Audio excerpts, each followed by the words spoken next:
While radio didn't develop as a mass medium until the 1920s, its early history dates back to the 1840s with the invention of the telegraph. The telegraph was the first technology to enable messages to move faster than human travel.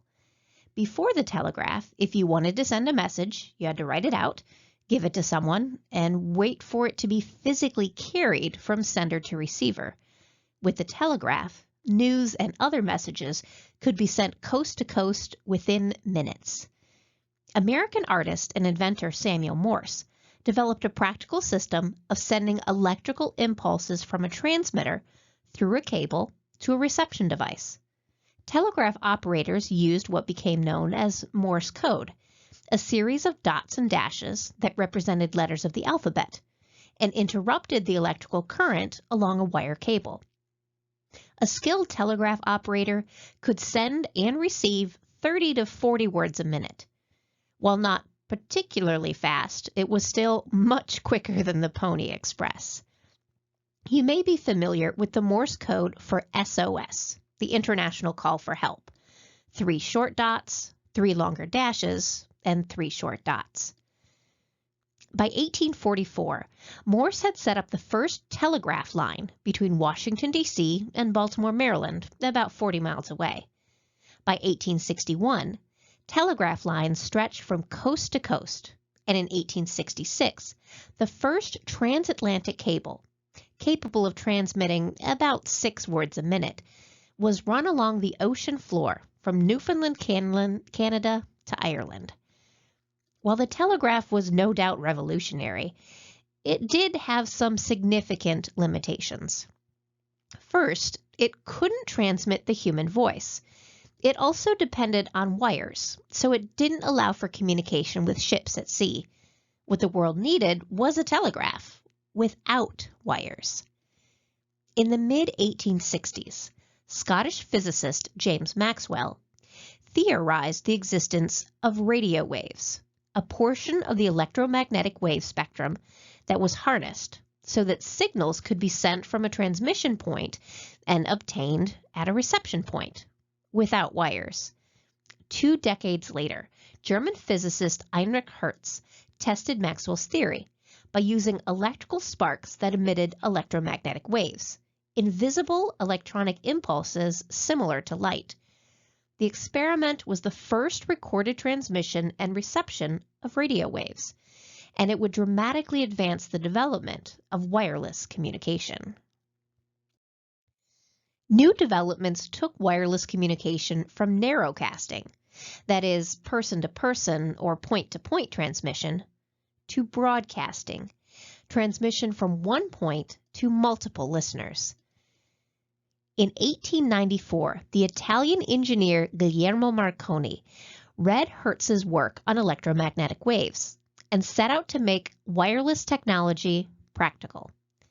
By 1896, Marconi had built a wireless communication device that could send Morse code from a transmitter to a receiver and was awarded a patent for wireless telegraphy, a form of voiceless point-to-point communication. He sent the first wireless Morse code signal across the English Channel to France and relayed the first wireless signal from Cornwall, England, across the Atlantic Ocean to St. John's, Newfoundland, Canada. While Marconi is often credited as the father of radio, Russian scientist Alexander Popov was accomplishing similar feats in St. Petersburg at the same time. But Nikola Tesla, a Serbian-Croatian scientist who had immigrated to New York, had invented and demonstrated a wireless electrical device before both men. The first voice broadcast is credited to Canadian engineer Reginald Fessenden, who transformed wireless telegraphy from a one-to-one to a one-to-many communication. Formerly a chief chemist for Thomas Edison, Fessenden worked for the U.S. Navy and later General Electric to improve the frequency of wireless signals. On Christmas Eve, 1906, Fessenden used a powerful GE transmitter to make the first demonstration of voice transmission, sending his violin performance of O Holy Night and reading a Bible passage through the airwaves from his station at Brant Rock, Massachusetts, to an unknown number of shipboard operators off the Atlantic coast. Around the same time, American inventor Lee DeForest was working to improve the usefulness of broadcasting by greatly increasing a listener's ability to hear dots and dashes, and later speech and music, on a receiver. DeForest created the Audion vacuum tube, which detected and amplified radio signals. The device was essential to the development of voice transmission, long-distance radio, and eventually television. The Audion vacuum tube, that little buddy right there, is considered by many to be the origin of modern electronics. By the start of the 20th century, radio had become a new force in American life. Recognizing the medium's power to shape political opinion, economic dynamics, and military strategy and tactics, U.S. lawmakers defined radio as a shared resource for the public good. They then passed laws regulating how the public airwaves could be used, and in what manner private businesses could take part in the industry. Because radio waves crossed state and national borders, legislators deemed broadcasting as a natural resource that should be regulated in the public's best interest. As a result, radio waves could not be owned, just licensed for use. The first broadcasting law was the Wireless Ship Act of 1910, which mandated all major U.S. seagoing ships carrying more than 50 passengers and traveling more than 200 miles off either coast be equipped with wireless equipment with a 100-mile range.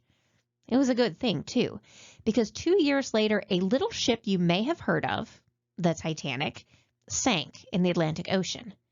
Because nearby ships had wireless equipment, they were able to hear the Titanic's radio distress calls and save the lives of more than 700 passengers.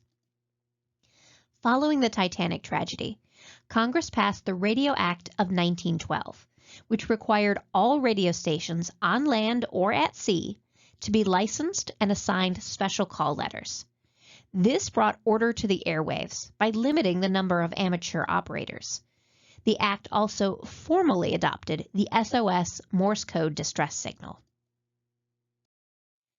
By 1915, more than 20 American companies sold wireless point-to-point communication systems, primarily used for ship-to-shore communication.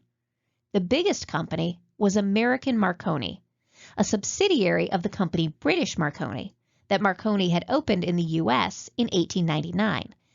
As the Great War erupted in Europe, the U.S. Navy questioned the wisdom of allowing a foreign-controlled company to have so much power over the American communication system. When the United States entered the war in 1917, the government suspended all amateur radio operations, took control of key radio transmitters, and blocked British Marconi from purchasing radio equipment from General Electric. Along with addressing concerns about national security, these moves enabled the country to reduce Britain's influence over communication and tighten U.S. control over the emerging wireless infrastructure. American corporations, especially GE and AT&T, capitalized on the Navy's xenophobia and succeeded in undercutting Marconi's influence.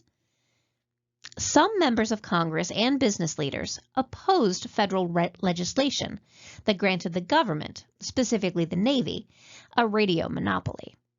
GE proposed a plan to create a private sector monopoly, a privately owned company that would have the government's approval to dominate the radio industry. The Navy agreed, and GE founded the Radio Corporation of America. RCA soon acquired American Marconi and purchased and pooled patents from the Navy, AT&T, GE, the former American Marconi, and other companies to ensure U.S. control over the manufacture of radio transmitters and receivers. Under the various agreements, AT&T made most of the transmitters. GE, and later Westinghouse, made radio receivers, and RCA administered patents, collected royalties, and redistributed them to the others. By this time, many people were intrigued by radio's potential as a mass medium. amateur stations popped up across the country, from San Jose, California to Medford, Massachusetts. The best-known early station was set up by engineer Frank Conrad, who worked for RCA's rival Westinghouse Electric Company. In 1916, Conrad established a radio studio above his Pittsburgh garage by placing a microphone in front of a phonograph. He supplied receivers to some friends and broadcast music and news 2 nights a week. Forced off the air during the war, Westinghouse helped Conrad reestablish his station in 1920 as KDKA, considered the first commercial radio station. It was operated by Westinghouse and used to help sell the company's radio receivers. The following year, the U.S. Commerce Department officially licensed 5 radio stations. By early 1923, more than 600 commercial and non-commercial stations were operating across the country, including WLAC at North Carolina State College in Raleigh. Just 2 years later, 5.5 million radio sets were in use across America. Radio was officially a mass medium. After KDKA, Westinghouse added other stations in different cities over the next 2 years, while GE and RCA also entered the radio business. Rather than program each station individually, the first network was created, a cost-saving operation that links a group of affiliate or subsidiary broadcast stations that share programming purchased at a central location. The network system enabled stations to control program costs and avoid unnecessary duplication of content creation. Remember, companies like Westinghouse, GE, and RCA got into the radio business to help sell receivers. While they weren't unconcerned about the quality of their content, it made financial sense to produce programs at one station and then broadcast them simultaneously over all the stations they owned using special telephone lines. This new business model concentrated control of radio into the hands of a few key players. When networks began to form in 1922, RCA's partnership with AT&T began to unravel. As AT&T already had a government-sanctioned monopoly in the telephone business, the company decided to break its RCA agreements and try to monopolize radio. Calling the new medium wireless telephone, AT&T argued broadcasting was merely an extension of the telephone and should be under its control, while complaining RCA had gained too much power.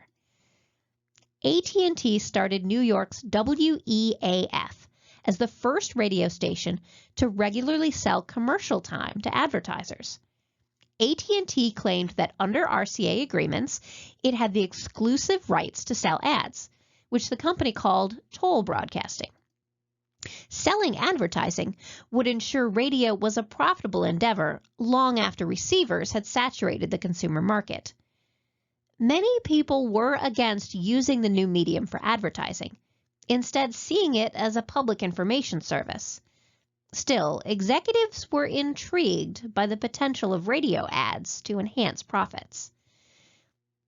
Remember those special telephone lines that linked radio networks? Through its agreements with RCA, AT&T retained exclusive rights to interconnect signals via telephone wires. By the end of 1924, AT&T had interconnected 22 stations to air an address by President Calvin Coolidge.